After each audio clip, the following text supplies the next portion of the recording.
My parents didn't scream, didn't argue, didn't even look ashamed. They just sat across from me and calmly said they would raise my rent unless I became my sister's unpaid nanny. 4 hours every evening, 2 weekends a month. They called it helping family. I called it what it was, coercion dressed up as obligation. Most people break down when their own parents corner them like that. Me. Something inside me crystallized, quiet, cold, final. They thought I'd fold the way I always had. They had no idea I was already planning my exit, or what I'd uncovered the night before.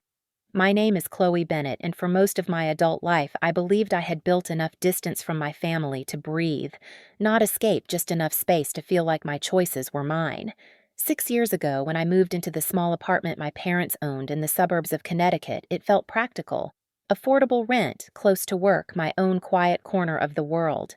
I furnished it piece by piece, a reading chair near the window, the soft rug I saved for the antique mirror I found at a weekend market.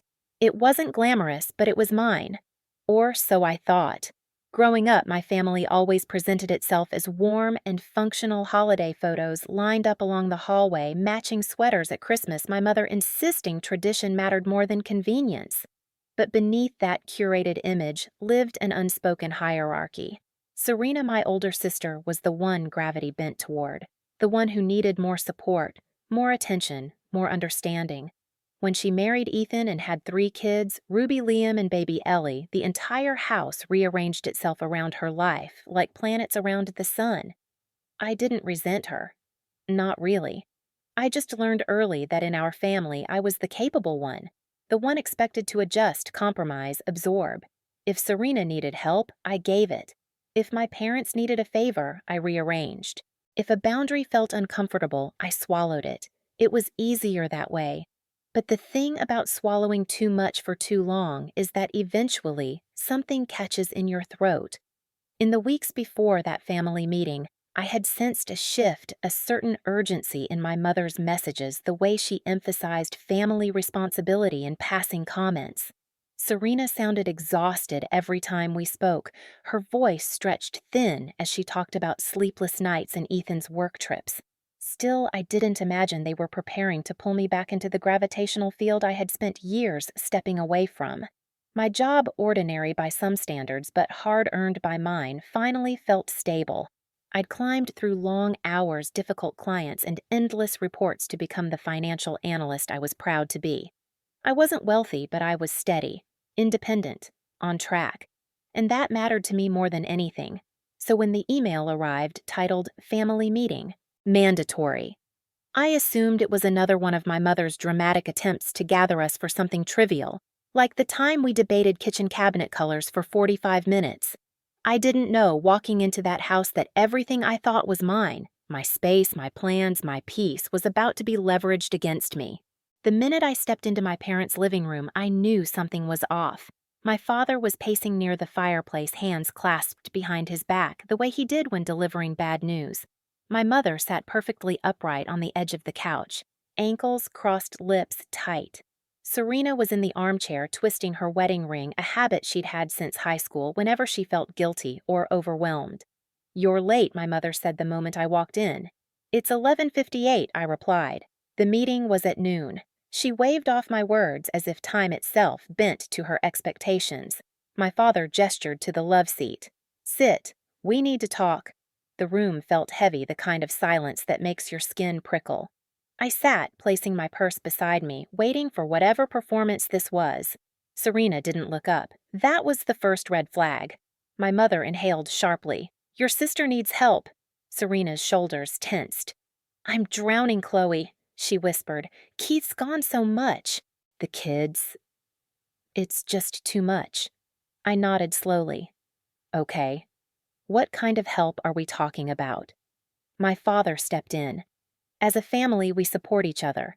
Your mother and I think the best solution is for you to take on more responsibility with your nieces and nephew." "Responsibility," I repeated. My mother leaned forward, producing a folded sheet of paper from the coffee table as if she'd spent hours preparing it. "A simple schedule," she said. "Just until things calm down." She read it aloud like a contract. "Pick up Ruby at 3:15. Pick up Liam at 3:30. Bring them home. Supervise homework. Prepare dinner. Stay until Ethan returns, usually around 7, and we'll need you at least 2 weekends each month for full-day support." My mouth went dry. "You're asking me to babysit every day." My father's voice hardened. "We prefer the term helping family." "I work until 6 most days," I said. "Sometimes later." "You can adjust," he replied simply. "Your job shouldn't come before family."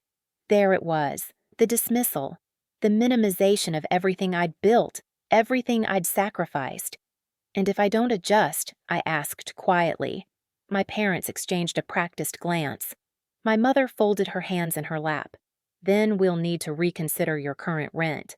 $800 is far below market value. If you refuse to help, we will raise it to a fair price." My stomach dropped. "Are you threatening to raise my rent unless I become Serena's unpaid nanny?" My mother didn't even blink. "We're asking you to contribute. If you won't, then yes, your rent will reflect market rate." Serena finally looked up, eyes pleading. "I really need you." And something inside me snapped, not loudly, not dramatically, quietly, like a thread pulled too tight for too long. I stood. "I need time to think." My father shook his head. "We need an answer today." "You'll have it," I said, walking out the door. But it wouldn't be the one they expected. The moment I got back to my apartment, I closed the door and leaned against it, letting the silence settle over me. My parents' voices still echoed in my head, calm, certain, entitled, like they had already decided my life for me. For a few minutes, I just stood there staring at the familiar shapes of my living room. The soft rug, the reading chair by the window, the mirror that caught the late afternoon light. All the little things I'd chosen carefully, believing they belonged to me. Now I knew they were leverage, not stability, not support. Leverage. That realization burned. I sat at my desk and pulled out my lease. I'd signed it years ago without thinking much about it, trusting that my parents wouldn't weaponize it. But as I read through every line, my heartbeat shifted from panic to something slower, colder. They couldn't raise the rent immediately. They couldn't raise it more than 10% per year. They were legally required to give 90 days written notice. Every threat they made in that living room a bluff. The anger that hit me then wasn't explosive. It was clarifying, sharp, controlled, the kind of emotion that makes everything suddenly make sense. I opened my laptop and began searching for apartments. Within hours, a real estate agent sent me listings that were within my budget. By the next morning, I'd taken 3 vacation days from work and scheduled tours. On Wednesday afternoon, I found a renovated industrial-style apartment 20 minutes away. Exposed brick, tall windows, a space that felt honest, untouched by expectation. I applied on the spot. By Thursday morning, the approval came through. I didn't tell anyone, not a word. Thursday night, I started packing. I worked deliberately, room by room, folding clothes in silence, wrapping dishes in paper, labeling boxes with calm handwriting. The apartment slowly transformed into a half-empty shell. The more I packed, the more I felt like I was reclaiming something I hadn't realized I'd lost. On Friday, I drafted my 60-day notice exactly as the lease required. No emotion, no explanation, just facts.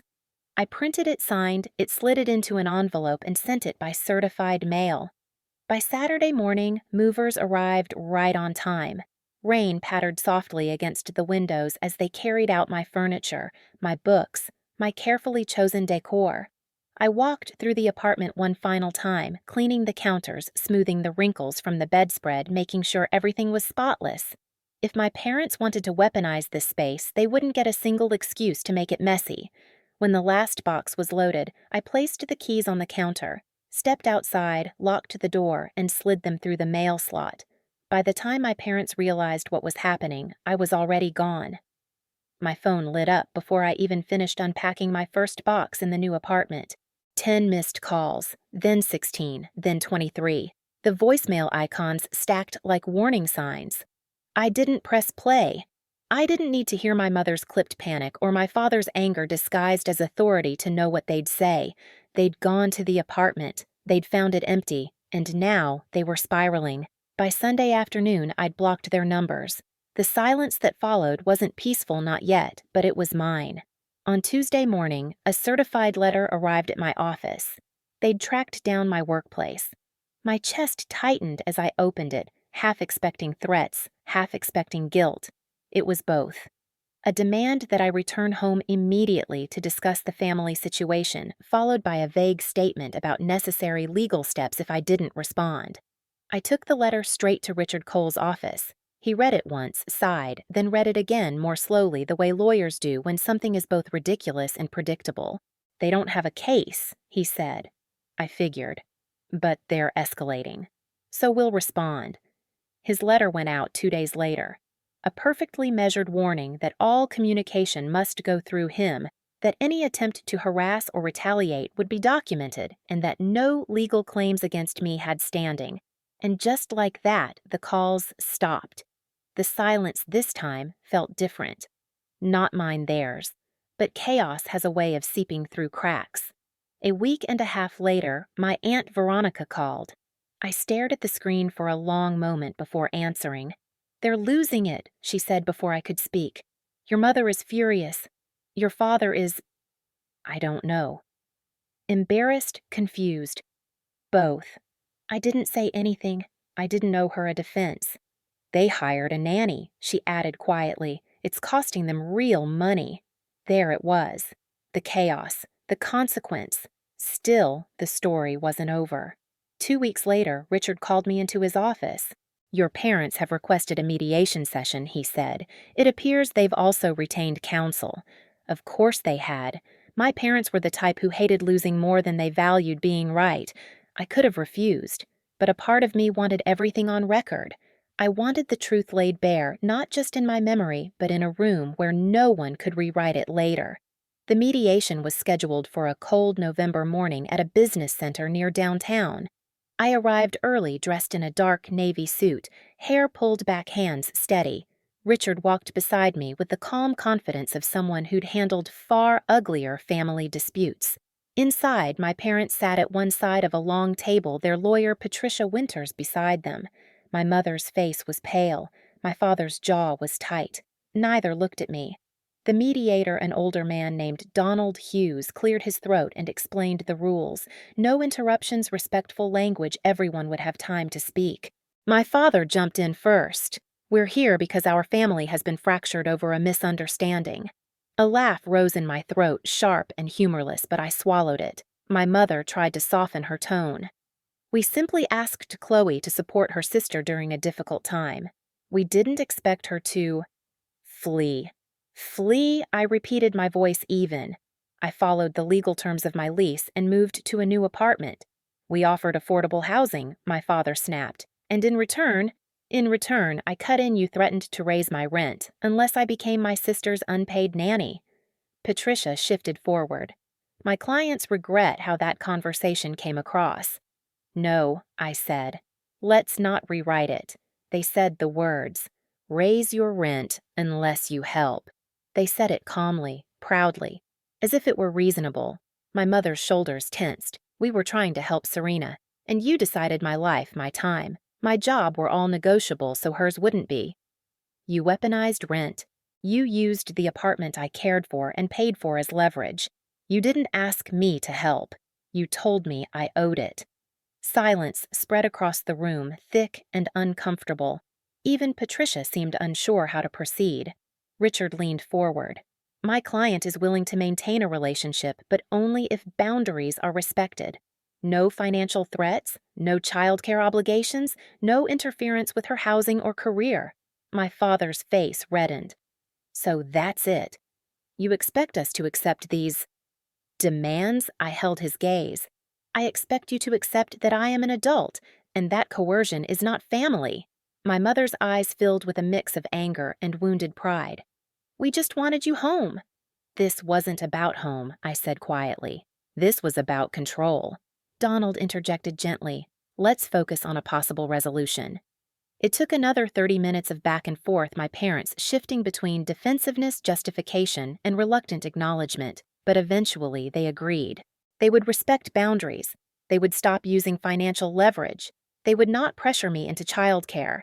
And any future issues would be approached with consent, not expectation. Patricia drafted a short memorandum. We all signed it. It wasn't legally binding, but it was a record, a line drawn in ink. As we gathered our things, my mother finally looked at me. Really looked. Her voice cracked. I didn't realize you felt trapped. You didn't need to realize, I said. I told you for years in 100 ways. You just never listened. My father spoke last. So, what happens now? I took a slow breath. Now you deal with the chaos you created, and I live my life. Richard placed a hand on my arm, guiding me toward the door. The hallway outside was quiet, but my heartbeat steadied with every step. This wasn't victory. This wasn't revenge. This was reclamation. And for the first time in my life, I felt completely, undeniably free. The first morning in my new apartment felt almost unreal. Sunlight poured through the tall windows, warming the exposed brick, catching on the steam rising from my coffee. For the first time in weeks, my shoulders weren't tense. No one was waiting for me to fix their life. No one was timing when I walked through the door. The quiet didn't feel heavy anymore. It felt earned. Work fell back into its own rhythm. Without the constant emotional tug-of-war, my focus sharpened. My manager even commented that I looked lighter, which made me laugh because I finally understood what it meant to not carry someone else's expectations. Meanwhile, the consequences of my family's ultimatum settled exactly where they belonged. Serena hired a full-time nanny, someone qualified, someone fairly paid. My parents helped cover the cost, which, according to my Aunt Veronica, became a monthly reminder of the moment they'd pushed too far. I didn't gloat, not even privately. But there was a certain poetic symmetry in watching them absorb the responsibility they tried to dump on me. When I eventually met Serena for coffee, the conversation felt human again. No manipulation, no desperation, just two sisters trying to rebuild something honest. I didn't volunteer to babysit. She didn't ask, and that alone showed how much had changed. Dinner with my parents came weeks later at a neutral restaurant. It was awkward at first, but civil, careful, almost fragile. They asked about my new place, my work, my routine. I answered, but with the confidence of someone who finally understood her own worth. Our relationship wasn't healed, not fully, maybe never, but it was no longer built on obligation, and that was enough. Looking back, disappearing wasn't an act of rebellion. It was an act of survival. Setting boundaries didn't destroy my family. It revealed what was already broken and what could finally be rebuilt. I learned that love without respect is just control dressed up as tradition, and no one deserves to live under that weight. If you've ever felt cornered by the people who were supposed to protect you, know this: choosing yourself isn't selfish, it's necessary. If this story resonates with you, share your thoughts in the comments. And make sure to subscribe. There are more stories ahead, and you don't want to miss the next one.